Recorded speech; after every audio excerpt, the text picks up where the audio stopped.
Chapter 20. Description of Autumn. The killing of Pralambasura and the devouring of the devastating forest fire by Krishna and Balaram became household topics in Vrindavan. The cowherd men described these wonderful activities to their wives and to everyone else, and all were struck with wonder.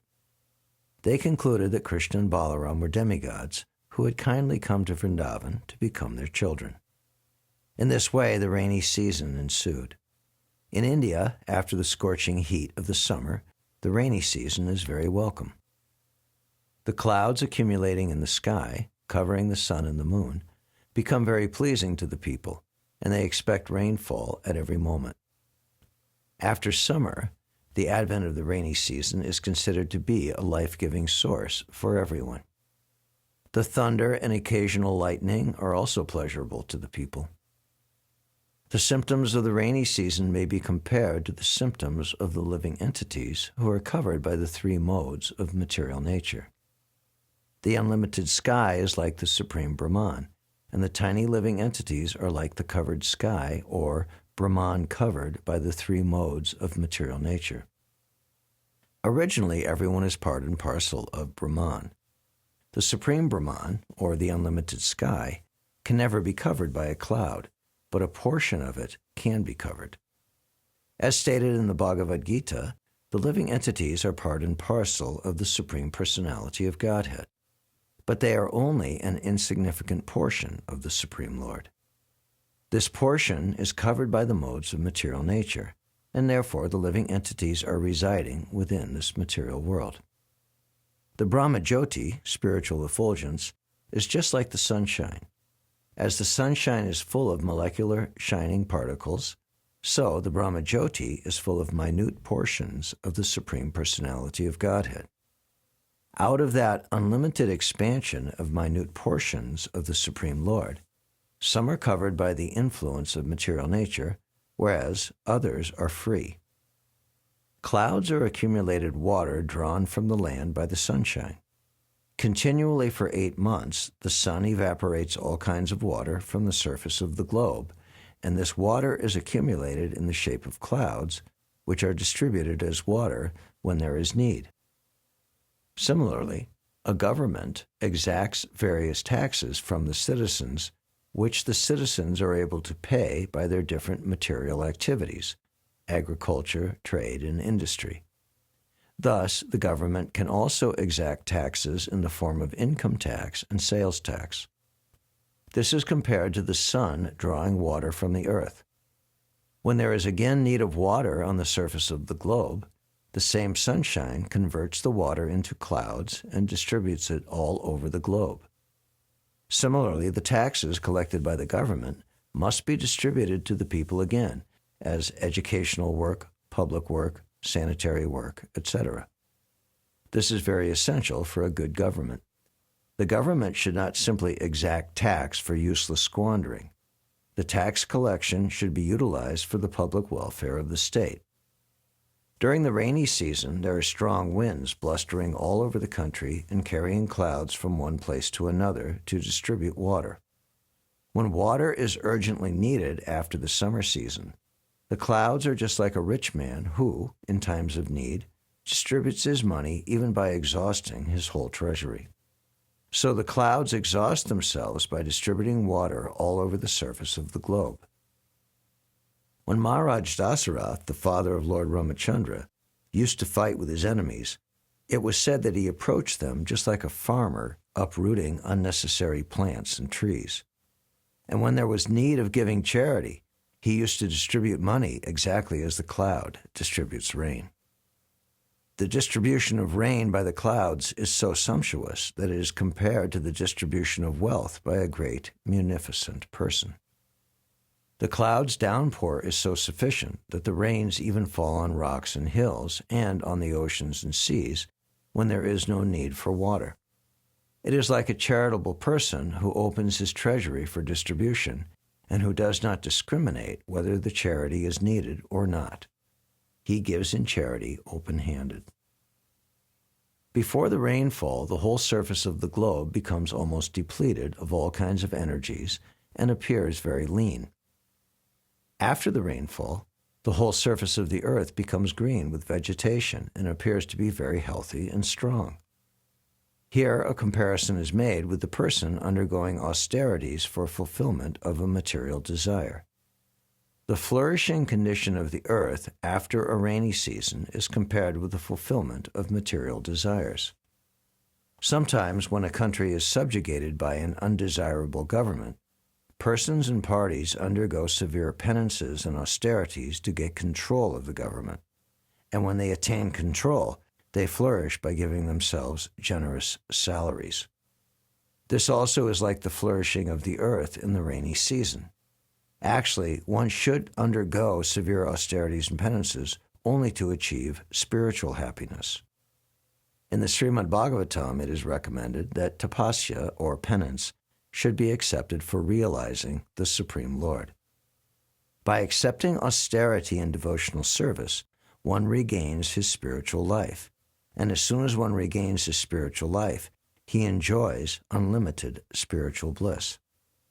But if someone undertakes austerities and penances for some material gain, it is stated in the Bhagavad Gita that the results are temporary and that they are desired by persons of less intelligence. During the rainy season, in the evening, there are many glowworms visible about the tops of trees, hither and thither, and they glitter just like lights. But the luminaries of the sky, the stars and the moons, are not visible. Similarly, in the age of Kali, persons who are atheists or miscreants become very prominently visible, whereas persons who are actually following the Vedic principles for spiritual emancipation are practically obscured. This age, Kali Yuga, is compared to the cloudy season of the living entities.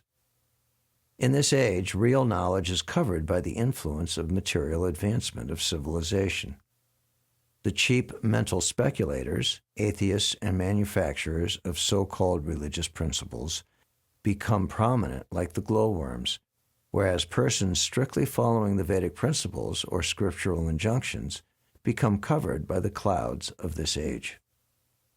People should learn to take advantage of the actual luminaries of the sky, the sun, moon, and stars, instead of the glowworm's light. Actually, the glowworm cannot give any light in the darkness of night. As clouds sometimes clear, even in the rainy season, and sometimes the moon, stars, and sun become visible, so even in this Kali Yuga there are sometimes advantages. The Vedic movement of Lord Chaitanya's, the distribution of chanting the Hare Krishna mantra, is heard in this way. People seriously anxious to find real life should take advantage of this movement instead of looking toward the light of mental speculators and atheists.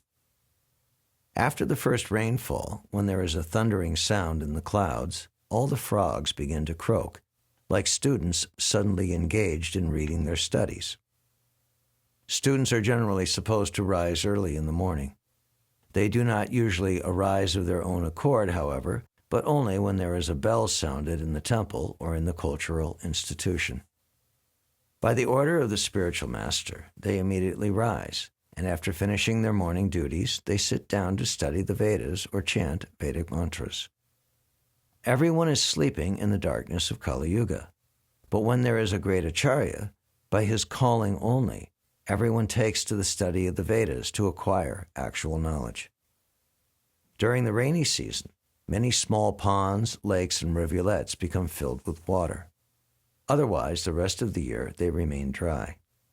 Similarly, materialistic persons are dry, but sometimes, when they are in a so-called opulent position, with a home or children or a little bank balance, they appear to be flourishing, but immediately afterwards they become dry again, like the small rivulets and ponds.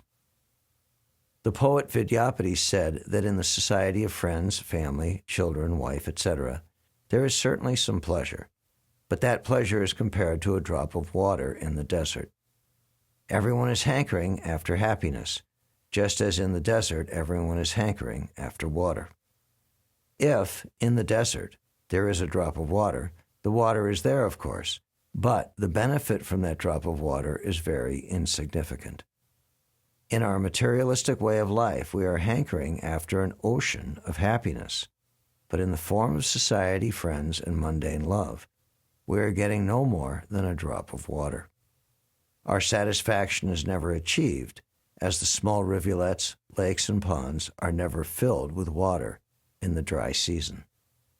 Due to rainfall, the grass, trees, and vegetation look very green.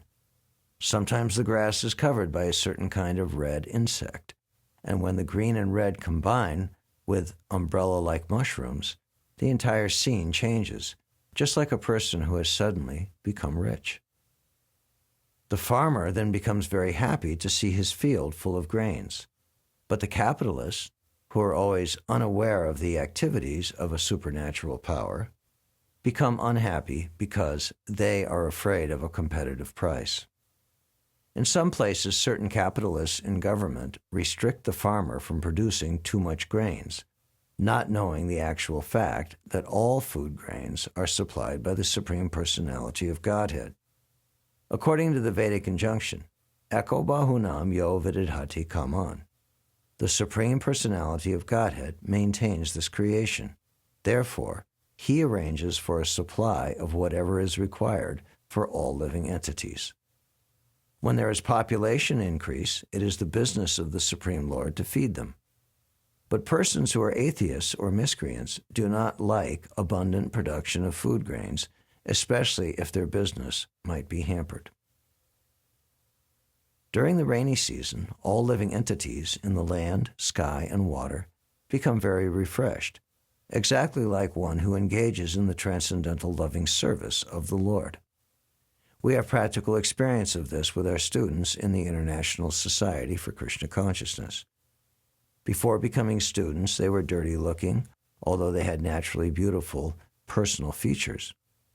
But due to having no information of Krishna consciousness, they appeared very dirty and wretched. Since they have taken to Krishna consciousness, their health has improved, and by following the rules and regulations, their bodily luster has increased. When they are dressed with saffron-colored cloth, with tilak on their foreheads and beads in their hands and on their necks, they look exactly as if they come directly from Vaikuntha. In the rainy season, when the rivers swell and rush to the oceans and seas, they appear to agitate the ocean. Similarly, if a person who is engaged in the yoga mystic process is not very advanced in spiritual life, he can become agitated by the sex impulse. High mountains, however, although splashed by torrents of rain, do not change. So a person who is advanced in Krishna consciousness, even if put into difficulties, is not embarrassed because a person who is spiritually advanced accepts any adverse condition of life as the mercy of the Lord, and thus he is completely eligible to enter into the spiritual kingdom. In the rainy season, some of the roads are not frequently used, and they become covered with long grasses. This is exactly like a Brahmin who is not accustomed to studying and practicing the reformatory methods of Vedic injunctions. He becomes covered with the long grasses of Maya. In that condition, forgetful of his constitutional nature, he forgets his position of eternal servitorship to the Supreme Personality of Godhead. By being deviated by the seasonal overgrowth of long grasses created by Maya, a person identifies himself with Mayic production and succumbs to illusion, forgetting his spiritual life. During the rainy season, lightning appears in one group of clouds and then immediately in another group of clouds. This phenomenon is compared to a lusty woman who does not fix her mind on one man. A cloud is compared to a qualified person because it pours rain and gives sustenance to many people. A man who is qualified similarly gives sustenance to many living creatures, such as family members or many workers in business. Unfortunately, his whole life can be disturbed by a wife who divorces him. When the husband is disturbed, the whole family is ruined. The children are dispersed, or the business is closed, and everything is affected.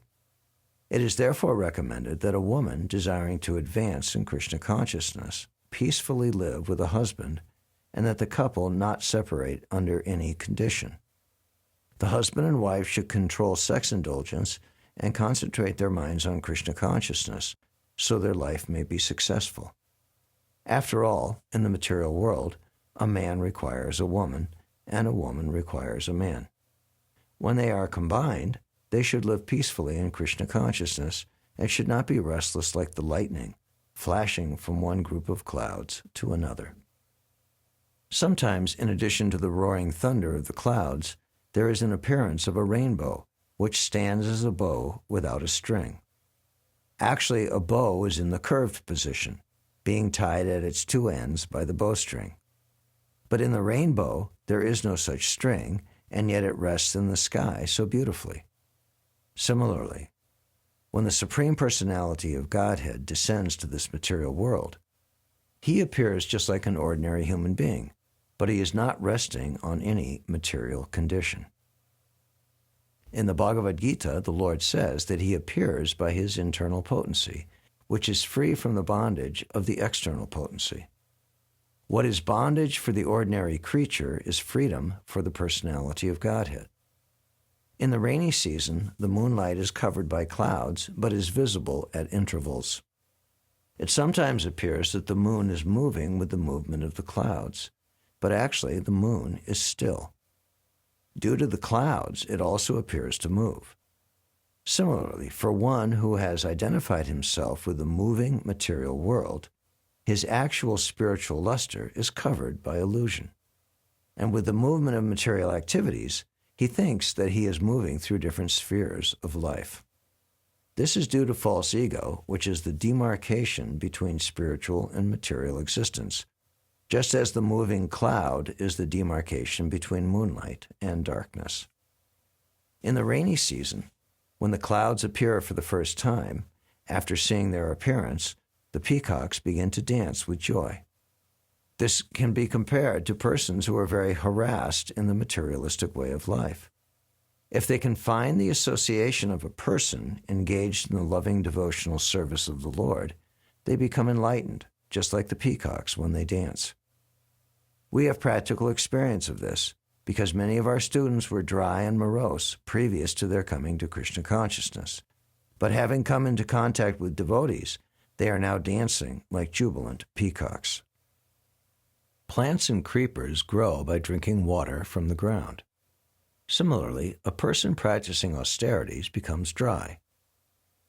After the austere performances are completed and he gets the result, he begins to enjoy life and sense gratification with family, society, love, home, and other paraphernalia.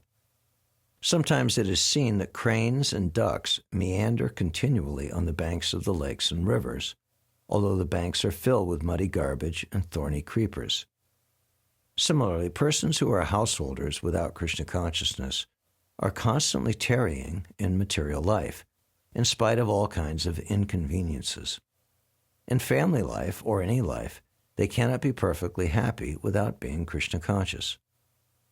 Srila Narottam Das Thakur prays that he will have the association of a person, either a householder or a man in the renounced order of life, who is engaged in the transcendental loving service of the Lord and is always crying the holy name of Lord Chaitanya. For the materialistic person, worldly affairs become too aggressive, whereas to a person who is in Krishna consciousness, everything appears to be happily situated. The barriers around the agricultural field sometimes break due to heavy torrents of rain. Similarly, the unauthorized atheistic propaganda in the age of Kali breaks the boundary of the Vedic injunctions. Thus, people gradually degenerate to godlessness. In the rainy season, the clouds, tossed by the wind, deliver water which is welcomed like nectar.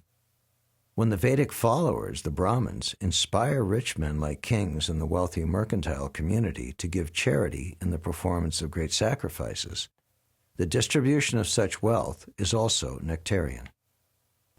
The four sections of human society, namely the Brahmins, the Kshatriyas, the Vaishyas, and the Sudras, are meant to live peacefully in a cooperative mood.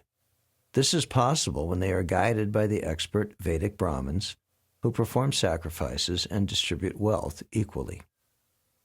Vrindavan forest improved from the rains and was replete with ripened dates, mangoes, blackberries, and other fruits. Lord Krishna, the Supreme Personality of Godhead, and his boyfriends and Lord Balaram entered the forest to enjoy the new seasonal atmosphere. The cows, being fed by new grasses, became very healthy, and their milk bags were all very full. When Lord Krishna called them by name, they immediately came to him out of affection, and in their joyful condition the milk flowed from their bags. Lord Krishna was very pleased when passing through the Vrindavan forest by the side of Govardhan Hill. On the bank of the Jamuna, he saw all the trees decorated with beehives pouring honey. There were many waterfalls on Govardhan Hill, and their flowing made a nice sound. Krishna heard them as he looked into the caves of the hill. When the rainy season was not ended completely, but was gradually turning to autumn, sometimes, especially when there was rainfall within the forest, Krishna and his companions would sit under a tree or within the caves of Govardhan Hill and enjoy eating the ripened fruits and talking with great pleasure. When Krishna and Balaram were in the forest all day, Mother Yasoda used to send them some rice mixed with yogurt, fruits, and sweetmeat. Krishna would take them and sit on a slab of stone on the bank of the Jamuna. While Krishna and Balaram and their friends were eating, they watched the cows, calves, and bulls. The cows appeared to be tired from standing with their heavy milk bags. By sitting and chewing grass, they became happy, and Krishna was pleased to see them. He was proud to see the beauty of the forest, which was nothing but the manifestation of his own energy. At such times, Krishna would praise nature's special activities during the rainy season. It is stated in the Bhagavad Gita that the material energy, or nature, is not independent in its actions. Nature is acting under the superintendence of Krishna. It is also stated in the Brahma Samhita that material nature, known as Durga, is acting as the shadow of Krishna. Whatever order is sent from Krishna, material nature obeys. Therefore, the natural beauty created by the rainy season was acted out according to the indications of Krishna. Soon all the water reservoirs became very clean and pleasing, and refreshing air was blowing everywhere because of the appearance of autumn. The sky was completely cleared of all clouds, and it recovered its natural blue color. The blooming lotus flower in the clear water in the forest appeared like a person who has fallen down from yoga practice, but again has become beautiful by resuming his spiritual life. Everything becomes naturally beautiful with the appearance of the autumn season. Similarly, when a materialistic person takes to Krishna consciousness and spiritual life, he also becomes as clear as the sky and water in autumn. The autumn season takes away the rolling of dark clouds in the sky as well as the polluted water. Filthy conditions on the ground also become cleansed. Similarly, a person who takes to Krishna consciousness immediately becomes cleansed of all dirty things within and without. Krishna is therefore known as Hari. Hari means he who takes away. Krishna immediately takes away all unclean habits from anyone who takes to Krishna consciousness. The clouds of autumn are white, for they do not carry any water. Similarly, a retired man, being freed from all responsibility of family affairs, namely maintaining the home, wife, and children, and taking completely to Krishna consciousness, becomes freed from all anxieties and looks as white as clouds in autumn. Sometimes in autumn, the falls come down from the top of the hill to supply clean water, and sometimes they stop. Similarly, sometimes great saintly persons distribute clear knowledge, and sometimes they are silent. The small ponds which were filled with water because of the rainy season gradually dry up in autumn. As for the tiny aquatics living in the reservoirs, they cannot understand that their numbers are diminishing day by day, as the materially engrossed persons cannot understand that their duration of life is being reduced day by day. Such persons are engaged in maintaining cows, property, children, wife, society, and friendship. Due to the reduced water and scorching heat from the sun in the autumn season, the small creatures living in small reservoirs of water are much disturbed. They are exactly like uncontrolled persons who are always unhappy from being unable to enjoy life or maintain their family members. The muddy earth gradually dries up, and newly grown fresh vegetables begin to wither. Similarly, for one who has taken to Krishna consciousness, desire for family enjoyment gradually dries up. Because of the appearance of the autumn season, the water of the ocean becomes calm and quiet, just as a person developed in self-realization is no longer disturbed by the three modes of material nature. In autumn, farmers save the water within the fields by building strong walls so that the water contained within the field cannot run out. There is hardly any hope for new rainfalls. Therefore, they want to save whatever is in the field. Similarly, a person who is actually advanced in self-realization protects his energy by controlling the senses.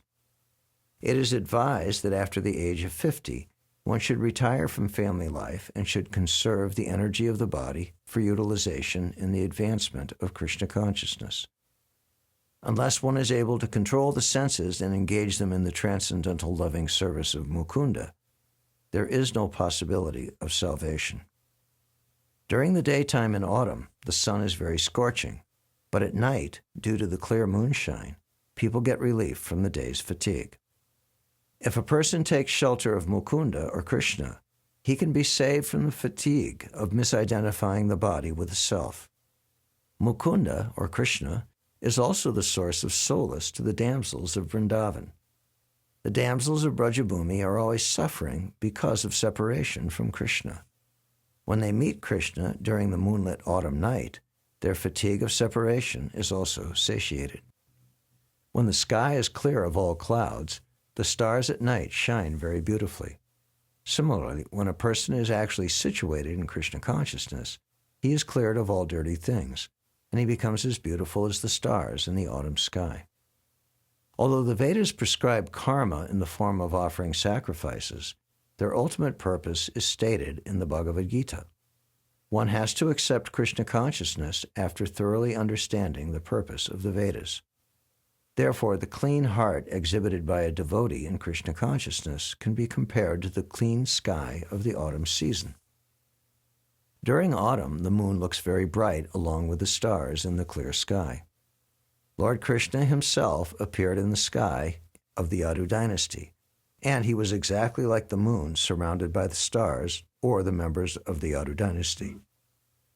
When there are ample blooming flowers in the gardens in the forest, the fresh aromatic breeze gives a great relief to the person who has suffered during the summer and rainy seasons. Unfortunately, such breezes could not give any relief to the gopis because of their heart's dedication to Krishna. People in general might have taken pleasure in that nice autumn breeze, but the gopis, not being embraced by Krishna, were not very satisfied.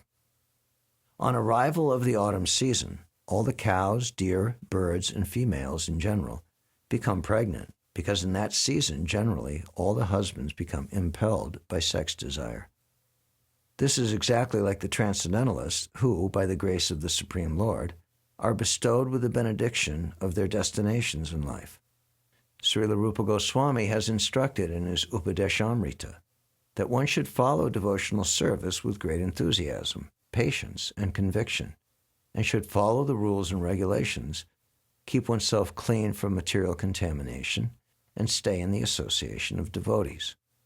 By following these principles, one is sure to achieve the desired result of devotional service. For he who patiently follows the regulative principles of devotional service, the time will come when he will achieve the result, as the wives who reap results by becoming pregnant. During the autumn, the lotus flowers in the lakes grow in large numbers because of the absence of lilies. Both the lilies and the lotus flowers grow by sunshine, but during the autumn season, the scorching sunshine helps only the lotus. This example is given in the case of a country where the king or the government is strong.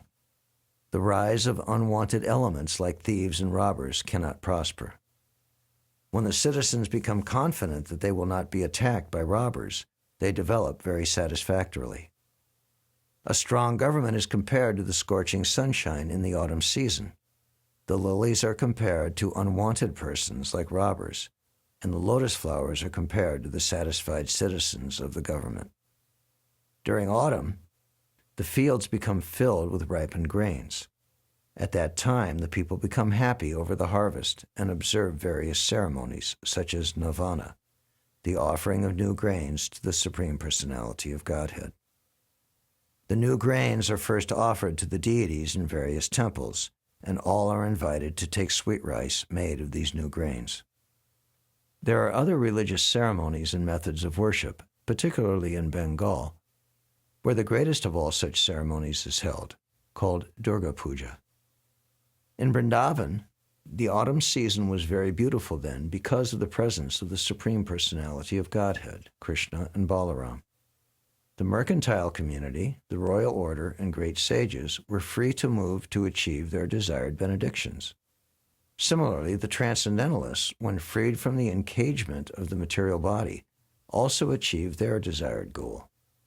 During the rainy season, the mercantile community cannot move from one place to another, and so do not get their desired profit. Nor can the royal order go from one place to another to collect taxes from the people. As for saintly persons who must travel to preach transcendental knowledge, they also are restrained by the rainy season. But during the autumn, all of them leave their confines.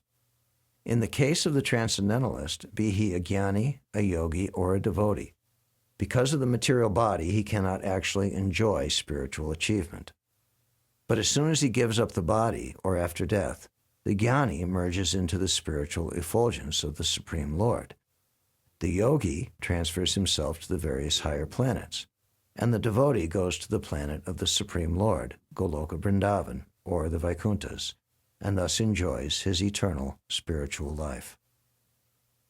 Thus ends the Bhaktivedanta purport of the 20th chapter of Krishna, Description of Autumn.